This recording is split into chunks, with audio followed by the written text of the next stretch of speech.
नमस्कार दोस्तों, मैं सोनू शर्मा। एक छोटा बच्चा पढ़ने और कुछ बनने स्कूल जाता है, लेकिन स्कूल में उसे बाकी बच्चों के साथ बैठने नहीं दिया जाता। उसे एकदम अलग से कोने में बिठाया जाता है। उसे प्यास लगती है, पानी सामने है, लेकिन वो खुद पानी नहीं पी सकता क्योंकि उसके छूने से नल गंदा हो जाएगा। समाज उस बच्चे को अछूत मानता है। एक बार की बात है कि बारिश जोरों से हो रही, तेज हवा और तूफान भी था। बच्चा एक घर की ओट में खड़ा था बारिश से बचने के लिए। उस घर की महिला ने उसे देखा और गुस्से में कीचड़ में धकेल दिया। वो महिला गुस्से में बोली, तुम मेरे घर की दीवारों को छू क्यों रहे हो? तुम अछूत हो, मेरा पूरा घर गंदा हो गया। उस बच्चे की सारी किताबें कीचड़ से भर गई और खराब हो गई। किसी छोटे से बच्चे का इससे बढ़कर क्या ह्यूमिलेशन हो सकता है? अब जरा सोचिए, जो बच्चा खुद से पानी नहीं पी सकता था, जो बच्चा बाकी बच्चों के साथ बैठकर पढ़ नहीं सकता था, जिसके छूने से दीवार अपवित्र हो जा रही थी, वही बच्चा एक दिन अखंड भारत का पहला कानून मंत्री बनता है। वही बच्चा भारत के संविधान निर्माण में सबसे महत्वपूर्ण भूमिका निभाता है। और वही बच्चा करोड़ों लोगों को बराबरी, सम्मान और अधिकार का रास्ता दिखाता है। दोस्तों, यह कहानी सिर्फ डॉक्टर भीमराव रामजी अंबेडकर साहब की नहीं है। यह कहानी है अपमान को आग बनाने की, दर्द को दिशा देने की। आज हम बाबा साहब अंबेडकर की ऐसी यात्रा समझेंगे जिसमें बचपन का दर्द भी है और समाज का जहर भी है। और आज कुछ ऐसी कहानियां सुनाऊंगा जो आपके दिल को चीर कर रख देंगी। इस वीडियो को मैंने 7 चैप्टर में डिवाइड किया है और 7वां चैप्टर सबसे ज्यादा खास है, इसलिए लास्ट तक इसको देखिएगा जरूर।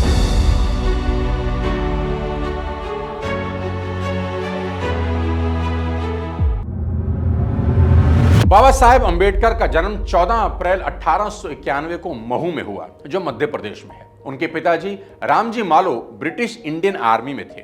घर में डिसिप्लिन और एजुकेशन का माहौल था, लेकिन समाज में जाति का जहर था।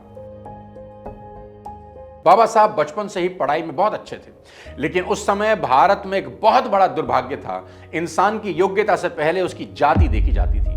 आज अगर किसी बच्चे का रिपोर्ट कार्ड खराब आ जाए तो घर वाले बोलते हैं, बेटा मेहनत करो, सब ठीक होगा।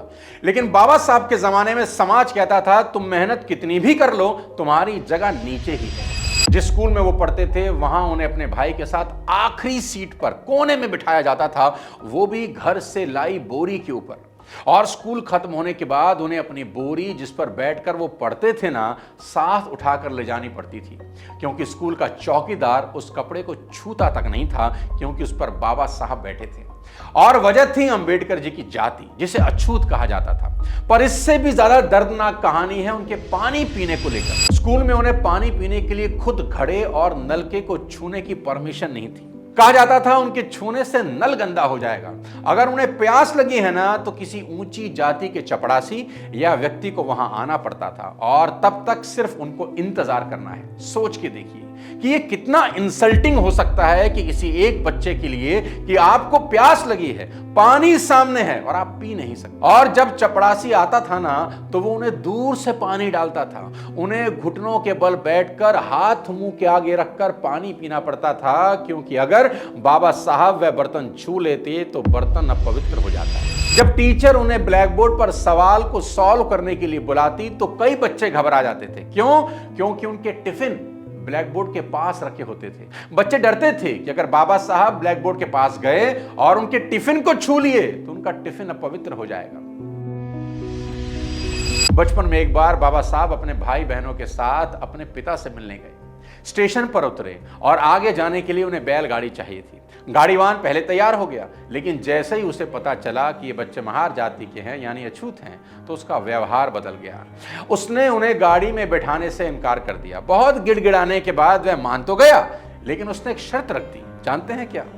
उसने कहा, वह गाड़ी खुद नहीं चलाएगा, तुम्हें खुद चलानी होगी। और छोटे छोटे बच्चों को खुद बैलगाड़ी चलानी पड़ी। दोस्तों, ये उस भारत का चेहरा था जहां जाति के आधार पर इंसान की कीमत तय की जाती थी। लेकिन यहां बाबा साहब ने एक बात सीख ली कि दुनिया रास्ता अगर नहीं देगी ना, तो रास्ता खुद बनाना होगा। अब बात थी पढ़ने की, खुद को इतना ऊंचा उठाने की कि लोगों को आपको देखने के लिए अपनी गर्दन इतनी ऊंची उठानी पड़े कि गर्दन में ही मोच आ जाए। बाबा साहब ने मुंबई के एल्फिंस्टन कॉलेज से बैचलर डिग्री ली और उस समय किसी दलित बच्चे का हायर एजुकेशन तक पहुंचना बहुत बड़ी बात थी। लेकिन बाबा साहब यहां रुकने वाले कहां थे।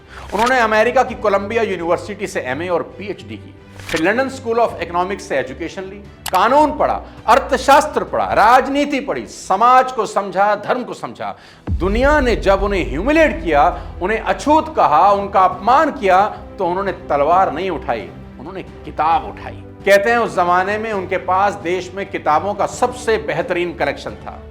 मशहूर किताब इनसाइड एशिया के राइटर रहे जॉन गुंथरे लिखते हैं कि जब 1938 में मेरी अंबेडकर जी से मुलाकात हुई तो उनके पास 8000 किताबें थी और उनकी मृत्यु तक ये संख्या बढ़कर 35,000 हो चुकी थी। सोच के सर चकरा जाता है। बाबा साहब ने 3 बड़ी इंपॉर्टेंट चीजें कही थी। पहला, शिक्षित बनो, दूसरा, संगठित रहो, और तीसरा, संघर्ष करते रहो। और यह कोई नारा नहीं था, यह एक फॉर्मूला था। उनका कहना था शिक्षित बनो क्योंकि बिना ज्ञान के समाज तुम्हें बार बार धोखा देगा। फिर उन्होंने कहा संगठित रहो क्योंकि अकेले इंसान को दबाना बहुत आसान होता है। और फिर वो बोले संघर्ष करो क्योंकि अधिकार कभी प्लेट में सजा कर नहीं मिलते। गौर करने वाली चीज यह है कि बाबा साहब ने शिक्षित बनो पहले कहा और संघर्ष करो बाद में, क्योंकि बिना ज्ञान का संघर्ष कई बार शोर बन जाता है दोस्त, और ज्ञान के साथ संघर्ष आने वाली पीढ़ियों को बदल देता है। बाबा साहब की जिंदगी में महाड़ सत्याग्रह किसी युद्ध की पहली निर्णायक लड़ाई जैसा था, क्योंकि यह लड़ाई सिर्फ पानी की नहीं थी, यह लड़ाई थी सम्मान और इंसान होने के अधिकार की। 1923 में बॉम्बे लेजिस्लेटिव काउंसिल में समाज सुधारक एसके बोले ने एक प्रपोजल रखा कि जिन लोगों को उस समय अछूत कहा जाता था उन्हें सार्वजनिक कुओं, तालाबों, स्कूलों और सरकारी सुविधाओं का उपयोग करने का अधिकार मिलना ही चाहिए। 1924 में महानगर पालिका ने इसे मंजूरी दी। कागज पर अधिकार तो मिल गया, लेकिन जमीन पर छुआछात अब भी वहीं खड़ा था। महाड़ में एक पब्लिक तालाब था, उसका नाम था चवदार टैंक। कानून कहता था पानी सबका है, कोई भी पी सकता है, लेकिन समाज कहता था तुम इसे छू नहीं सकते, हाथ नहीं लगा सकते। अब जरा आंख बंद करके सोचिए 2 मिनट। गर्मी का दिन है, गला सूख रहा है, पानी सामने है, लेकिन आपको कहा जा रहा है छुओगे तो पिटोगे। बाबा साहब इस दर्द को बहुत अच्छी तरह समझते थे, क्योंकि बचपन में उन्हें स्कूल में पानी पीने के लिए किसी और का इंतजार करना पड़ा था। बाबा साहब बोले बहुत हो गया। 20 मार्च 1927 को बाबा साहब हजारों लोगों के साथ महाड़ पहुंच गए। उसी तालाब के पास उन्होंने कहा आज हम सिर्फ पानी पीने नहीं जा रहे, आज हम यह साबित करने जा रहे हैं कि हम भी इंसान हैं। और फिर उन्होंने अपने हाथों से पानी लिया और पिया। उनके साथ हजारों लोगों ने भी पानी पिया। यह सिर्फ पानी नहीं बल्कि आत्मसम्मान की बात थी। यह उद्घोष था कि हम इस देश के नागरिक हैं, किसी की दया पर जीने वाले लोग नहीं। लेकिन जैसे ही यह खबर फैली, ऊंची जाति के लोगों में हड़कंप मच गया, अफवाहें फैल गई, दलितों पर हमला हुआ, कई लोग घायल हुए और फिर सबसे शर्मनाक बात यह हुई, यह कहा गया कि चवदार टैंक अपवित्र हो गया। उसकी कथित शुद्धि के लिए गौमूत्र और गोबर का इस्तेमाल किया गया, मंत्र पढ़े गए। सोचिए दोस्तों, किसी के छूने से पानी कैसे गंदा हो जाता है। तालाब अपवित्र नहीं हुआ था, समाज की मानसिकता पवित्र थी। उस दिन बाबा साहब ने समझ लिया कि सिर्फ कानून बना देना काफी नहीं है, समाज की चेतना को बदलना होगा। क्योंकि अगर कागज पर अधिकार हैं लेकिन जमीन पर इंसान को पीटा जा रहा है तो संघर्ष अभी खत्म नहीं हुआ। अब कहानी का सबसे पावरफुल मोड़ आता है। 1947 में भारत आजाद हुआ। पंडित नेहरू की लीडरशिप में देश की पहली सरकार बनी और अखंड भारत के इतिहास में वो बच्चा, जिस बच्चे को स्कूल में पानी नहीं पीने दिया गया, स्कूल में जिसे अलग से कोने में बिठाया गया, किसी के घर की दीवार के साथ खड़े होने पर जिसे धक्का देकर कीचड़ में गिरा दिया गया, वो बच्चा अब स्वतंत्र भारत का पहला कानून मंत्री बन गया। जिसे समाज ने अछूत कहा, आज उसी व्यक्ति के हाथों अब देश के नागरिक अधिकारों की नींव रखी जानी थी। और यह कोई छोटी बात नहीं थी, यह इतिहास को करारा जवाब था। और फिर बाबा साहब संविधान सभा की ड्राफ्टिंग कमेटी के चेयरमैन बने। उन्होंने भारत के संविधान को आकार देने में सबसे इंपॉर्टेंट रोल प्ले किया। आज देश का संविधान सिर्फ कानून की किताब नहीं है, यह संविधान उन लोगों की उम्मीद है जिन्हें सदियों तक बराबरी नहीं मिली। बाबा साहब अंबेडकर के करीबी रहे शंकरानंद शास्त्री की अपनी किताब my experiences and memories of doctor Baba Saheb Ambedkar में लिखते हैं कि मैं रविवार 20 दिसंबर 1944 की दोपहर 1 बजे अम्बेडकर जी से मिलने उनके घर गया। उन्होंने मुझे अपने साथ जामा मस्जिद इलाके में चलने के लिए कहा। वो उन दिनों पुरानी किताबें खरीदने का अड्डा हुआ करता था। उनके जामा मस्जिद में होने की खबर चारों तरफ आग की तरफ फैल गई। लोग उनके चारों ओर इकट्ठा होने लगे। इस भीड़ में भी उन्होंने अलग अलग टॉपिक पर कोई 2 दर्जन किताबें खरीदी। और सबसे कमाल की बात यह है कि वो अपनी किताबों को किसी को भी पढ़ने के लिए उधार नहीं देते थे। वो कहा करते थे कि अगर किसी को उनकी किताबें पढ़नी है तो उनकी लाइब्रेरी में आकर पढ़ सकता है। अंबेडकर जी के एक और अनुयायी नामदेव निवगड़े साहब अपनी किताब in the tiger shadow the autobiography of Ambedkar में लिखते हैं कि रात में अंबेडकर अपनी पढ़ाई में इतना खो जाते थे कि उन्हें बाहरी दुनिया का कोई ध्यान ही नहीं रहता था। एक बार देर रात में उनकी स्टडी में गया और उनके पैर छू लिए।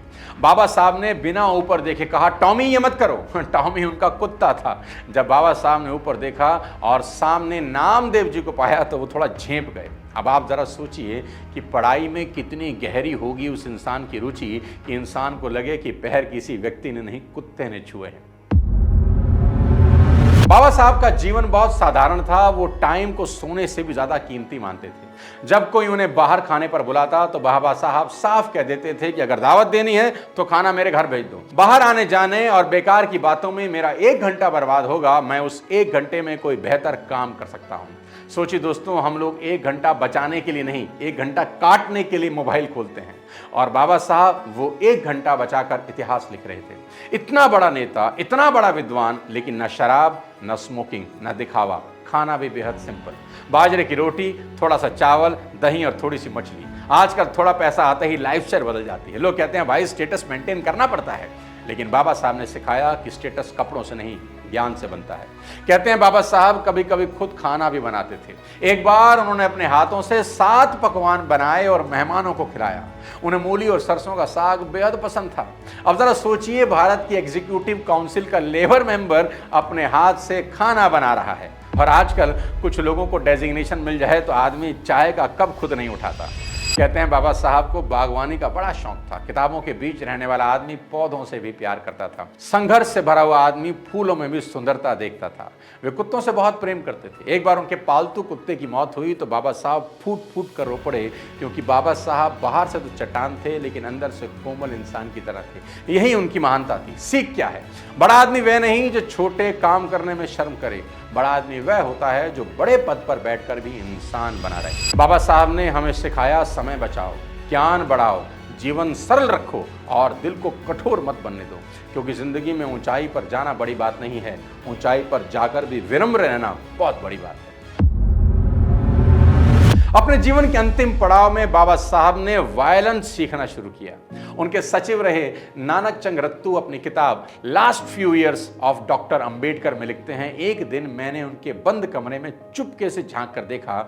एक अद्भुत नजारा मुझे दिखाई दिया। बाबा साहब दुनिया की चिंताओं से दूर अपने आप में मग्न एक कुर्सी पर बैठे वायलिन बजा रहे थे।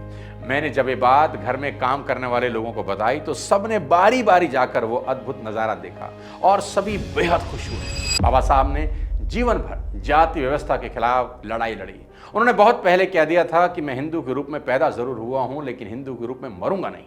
और फिर आया वो ऐतिहासिक दिन, 14 अक्टूबर 1956, नागपुर। लोग दूर दूर से चले आ रहे थे। कोई पैदल आया, कोई साइकिल से, कोई बैलगाड़ी से, कोई कार से। मकसद सिर्फ एक था, बाबा साहब के साथ इतिहास का हिस्सा बनना। उस दिन लाखों लोगों ने बाबा साहब के साथ बौद्ध धर्म अपनाया। यह सिर्फ धर्म परिवर्तन नहीं था, यह सदियों के अपमान का जवाब था। यह कहना था कि हम उस व्यवस्था का हिस्सा नहीं रहेंगे जो हमें इंसान मानने से इनकार करती है। लेकिन नियति का खेल देखिए, इस ऐतिहासिक घटना के कुछ हफ्ते बाद 6 दिसंबर 1956 को बाबा साहब इस दुनिया से चले गए। एक सितारा जो आकाश में विलीन हो गया। बाबा साहब अब संसार से आखिरी विदा ले रहे हैं। बाबा साहब जैसे लोग मरते नहीं हैं, शरीर चला जाता है लेकिन विचार जिंदा रहते हैं। दोस्तों, यह सिर्फ एक सक्सेस स्टोरी नहीं है, यह कोई रिवेंज स्टोरी भी नहीं है, यह ट्रांसफॉर्मेशन स्टोरी है। बाबा साहब को सच में अगर सम्मान देना है तो सिर्फ उनकी तस्वीर लगाने से बात बनेगी नहीं, सिर्फ जय भीम बोलना काफ़ी नहीं होगा। उनकी तरह पढ़ना होगा, उनकी तरह सोचना होगा, उनकी तरह समय की कीमत समझनी ही होगी। क्योंकि बाबा साहब ने हमें सिर्फ संविधान नहीं दिया, उन्होंने हमें यह भरोसा भी दिया कि जिस इंसान को समाज नीचे धकेलता है, अगर वह ज्ञान, अनुशासन और आत्मसम्मान के साथ खड़ा हो जाए तो वही इंसान इतिहास बदल भी सकता है। और अंत में बस इतना याद रखिए कि जिस बच्चे को पानी नहीं मिला उसने देश को अधिकारों का अमृत दे दिया, जिसे अछूत कहा गया उसने भारत को संविधान दिया, जिस समाज ने उसे अलग बिठाया उसे इतिहास ने सबसे ऊंची जगह पर बिठा दिया। यही है बाबा साहब अम्बेडकर, संघर्ष का नाम, ज्ञान का नाम, आत्मसम्मान का नाम और भारत की चेतना का नाम। वीडियो अगर पसंद आया हो तो अपने 3 चाहने वाले दोस्तों को ज़रूर भेजिए। अगले किसी और वीडियो के साथ जल्द आपसे मिलता हूं, तब तक अपने स्वास्थ्य का ध्यान रखिए। जय हिंद।